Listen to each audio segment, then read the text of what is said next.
मैनपुरी में आज एक ऐसा अनोखा मामला सामने आया है जिसमें एक वर वधू ने शादी होने के बाद वधू ससुराल न जाकर वृद्धाश्रम जा पहुंची और वर वधू ने पहले वहां रह रहे सभी बुजुर्गों से आशीर्वाद लिया, उनको भोजन कराया और सभी को वस्त्र देकर एक मिसाल भी पेश की है। ऐसे लोगों के लिए पेश की जो बुजुर्गों को एक बोझ समझ के जीवन के आखिरी पड़ाव में अकेला छोड़ देते हैं। मैनपुरी के ग्राम नगला अनूप के रहने वाले जय गुरुदेव यादव होमगार्ड है और उन्हें अपने बेटे की शादी बिना दान दहेज लिए बिल्कुल साधारण तरीके से की और उसके बाद जैसे ही विदा हुई तो दूल्हा और दुल्हन ने मैनपुरी स्थित वृद्धाश्रम जाने की इच्छा जाहिर की और जय गुरुदेव यादव तुरंत ही तैयार हो गए। आज वृद्धाश्रम आए हैं, शादी के पहला दिन है आपका।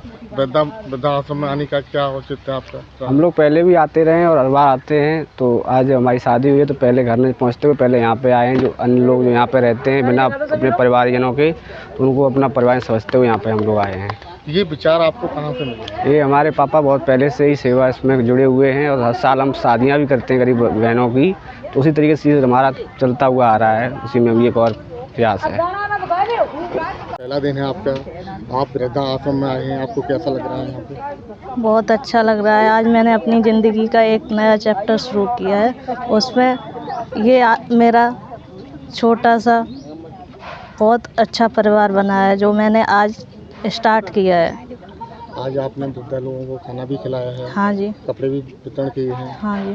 कैसा महसूस हुआ आपको? बहुत खुशी हुई, इन लोगों से मिलके बहुत खुशी हुई है।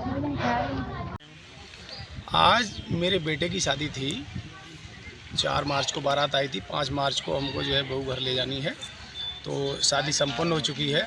उसके बाद ये कार्यक्रम रखा बुजुर्गों के सम्मान का, बुजुर्गों से आशीर्वाद के लिए, तो वस्त्र वितरण कार्यक्रम प्लस भोजन।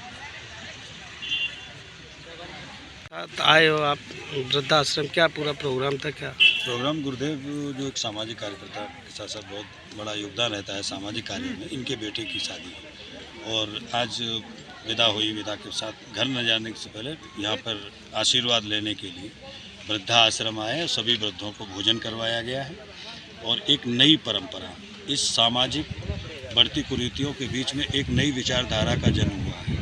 और कह सकते हैं कि आशीषों का कलश अमृत से भी भारी होता है, आशीषों का कलश अमृत से भी भारी होता है, जिसके आगे शीश झुकाई युग तक आभारी होता है।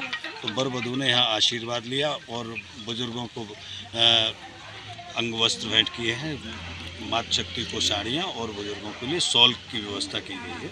और ये एक नया संदेश है, जहाँ हम भौतिकवादी समाज में जो हम लोग जी रहे हैं, जो तमाम करोड़ों रुपया जो बेवजह हम खर्च करते हैं, और आज ये माँ बाप भी हैं, ये भी तो किसी के माँ बाप हैं जिन्होंने अपने बच्चों को जन्म दिया, परवरिश की, सब कुछ किया, लेकिन आज इनके पास दुआओं का निश्चित रूप से, किसी के पास दाम तो बहुत हो सकते हैं, लेकिन दुआओं का जो सबसे बड़ा खजाना है, ये वृद्धा आश्रम में बुजुर्ग रहते हैं। तो मैं गुरुदेव जी को और वर वधू को मैं बहुत बहुत बधाई देता हूँ। और मैं समाज से ये कहता हूँ कि क्योंकि दीन दुखी को देख नेत्र जिनके गीले हो जाते हैं, दीन दुखी को देख नेत्र जिनके गीले हो जाते हैं, मानवता के दर्पण में वो और भी चमकीले हो जाते हैं।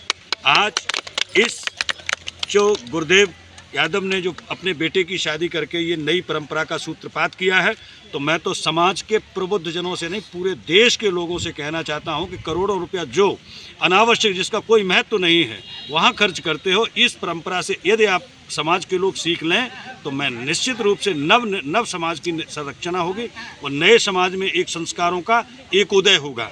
इसी के साथ आप सब लोगों का बहुत बहुत धन्यवाद और गुरुदेव के पूरे परिवार को मैं आयुष्मान होने का, कीर्तिमान होने का आशीर्वाद प्रदान करता हूं। संवेदना फाउंडेशन परिवार की ओर से बहुत बहुत धन्यवाद।